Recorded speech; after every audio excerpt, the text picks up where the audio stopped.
হযরতে উবাই ইবনে কাব রাদিয়াল্লাহু তাআলা আনহুর সামনে উপস্থিত আমিরুল মুমিনিন হযরতে ওমর ইবনুল খাত্তাব রাদিয়াল্লাহু তাআলা আনহু উবাই ইবনে কাব রাদিয়াল্লাহু তাআলা আনহুকে জিজ্ঞেস করলেন, ও ভাই উবাই, তুমি কি জানো তাকওয়া মানে কি? ওমর রাদিয়াল্লাহু তাআলা আনহু উবাই ইবনে কাব রাদিয়াল্লাহু তাআলা আনহুকে জিজ্ঞেস করলেন, আপনি কি জানেন তাকওয়া কি? আচ্ছা বলেন তো দেখি, ওমর রাদিয়াল্লাহু তাআলা আনহু কি জানে না যে তাকওয়া কি? উনি অবশ্যই জানেন তাকওয়া কি। এরপরও জিজ্ঞেস করছেন উবাই ইবনে কাব রাদিয়াল্লাহু তাআলা আনহুকে যে আপনি কি জানেন, আপনি কি বোঝেন তাকওয়া কি? উবাই ইবনে কাব রাদিয়াল্লাহু তাআলা আনহু উনি যদি চাইতেন উত্তরটা সোজাসুজি বলে দিতে পারতেন যে হ্যাঁ তাকওয়া মানে আল্লাহর ভয়। উবাই ইবনে কাব রাদিয়াল্লাহু তাআলা আনহু সরাসরি উত্তর না দিয়ে একটু পেঁচাইতেছেন, উল্টা ওমরকে জিজ্ঞেস করছেন, আপনি কি কোনো সময় দুই পাহাড়ের মধ্যবর্তী একটা রাস্তা, দুই পাশে পাহাড় মধ্যে একটা রাস্তা, এমন কোন রাস্তা দিয়ে চলছেন? ওমর রাদিয়াল্লাহু তাআলা আনহু বলছেন, হ্যাঁ আমি এমন রাস্তা দিয়ে চলছি। উবাই ইবনে কাব রাদিয়াল্লাহু তাআলা আনহু ওমরকে জিজ্ঞেস করছেন যে যেই দুই পাহাড়ের মাঝখানে যে রাস্তাটা, এই দুই পাহাড়ের মাঝখানের যে রাস্তা, রাস্তার দুই পাশে দুই দিক দিয়ে প্রচুর পরিমাণে কাঁটাতার গাছ, এমন কোন রাস্তা দিয়ে আপনি চলছেন কিনা? ওমর ইবনুল খাত্তাব রাদিয়াল্লাহু তাআলা আনহু বলছেন, হ্যাঁ এই রাস্তা দিয়ে আমি চলছি। উবাই ইবনে কাব রাদিয়াল্লাহু তাআলা আবার জিজ্ঞেস করছেন, আপনি যখন এই রাস্তা দিয়ে চলছেন তখন কিভাবে চলছেন?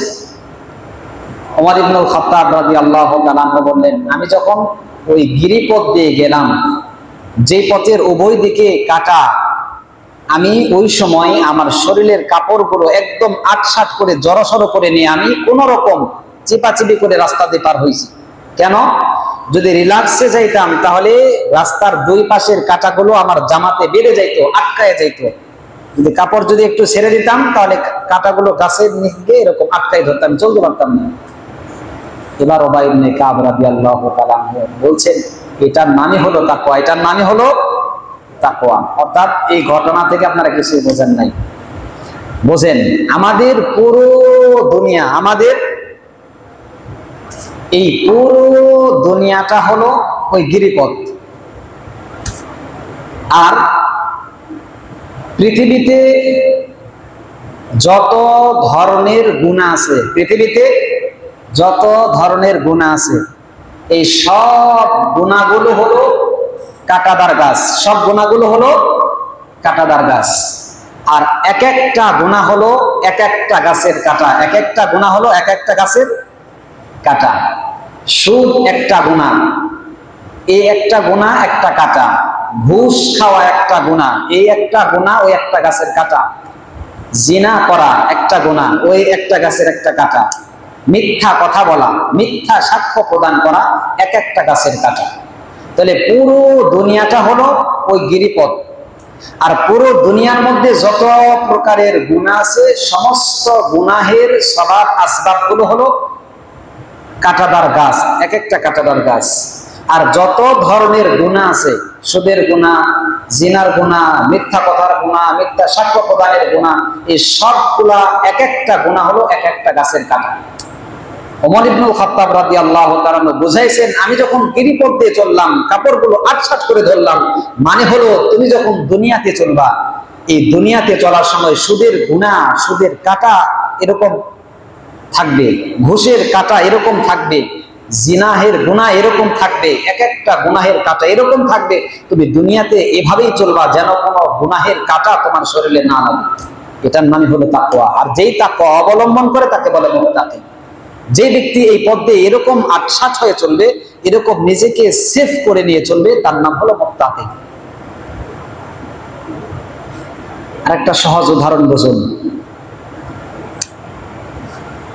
হাদিসের মধ্যেও ঘটনাটা আসছে, আমরা পড়ছিলাম। সমুদ্রের মধ্যে একটা নৌকা চলতেছে, নৌকাটা দুই তালা, উপর তালাতে একদল মানুষ, নিচ তালাতে আর একদল মানুষ। উপর তালাতে পানির ব্যবস্থা আছে, নিচ তালাতে পানির ব্যবস্থা নেই। এখন নিচ তালার মানুষেরা যখন উপর তালার মানুষের কাছে গিয়ে পানি চায়, উপর তালার মানুষেরা রাগান্বিত হয়, পানি চাইতে আসেন কেন বারবার? আমাদের ডিস্টার্ব হয় না? আমাদের সমস্যা হয় না? পানি চাইতে আসেন কেন? এবার নিচতলার মানুষেরা চিন্তা করছেন যে আমরা উপর তালাতে বারবার গিয়ে পানি চাওয়ার দরকার কি? পানি তো আমাদের নিচে আছে, চাইলেই তো আমরা পানি নিতে পারি, উপর চাওয়াতে যাওয়া দরকার কি? এই নিচতলার মানুষেরা চিন্তা করছেন যে পানি চাইতে আর উপরে যাব না, নৌকাকে ছিদ্র করে নৌকার ভিতর থেকে আমরা পানি বাহির করব। এখন নৌকা ছিদ্র করার পরে এখন নৌকা দিয়ে নিচ থেকে সমুদ্রের পানি নৌকার উপরে উঠতেছে। আচ্ছা, এখন যদি নৌকার উপরে পানিটা ওঠে, এখন কি এই উপর তালার মানুষ আর নিচ তালার মানুষ কি বাঁচবে, নাকি উভয় শ্রেণীর মানুষ পানির নিচে ডুবে যাবে? উভয় তালার মানুষ এখন পানির নিচে, সমুদ্রের মধ্যে ডোবা ছাড়া কোনো উপায়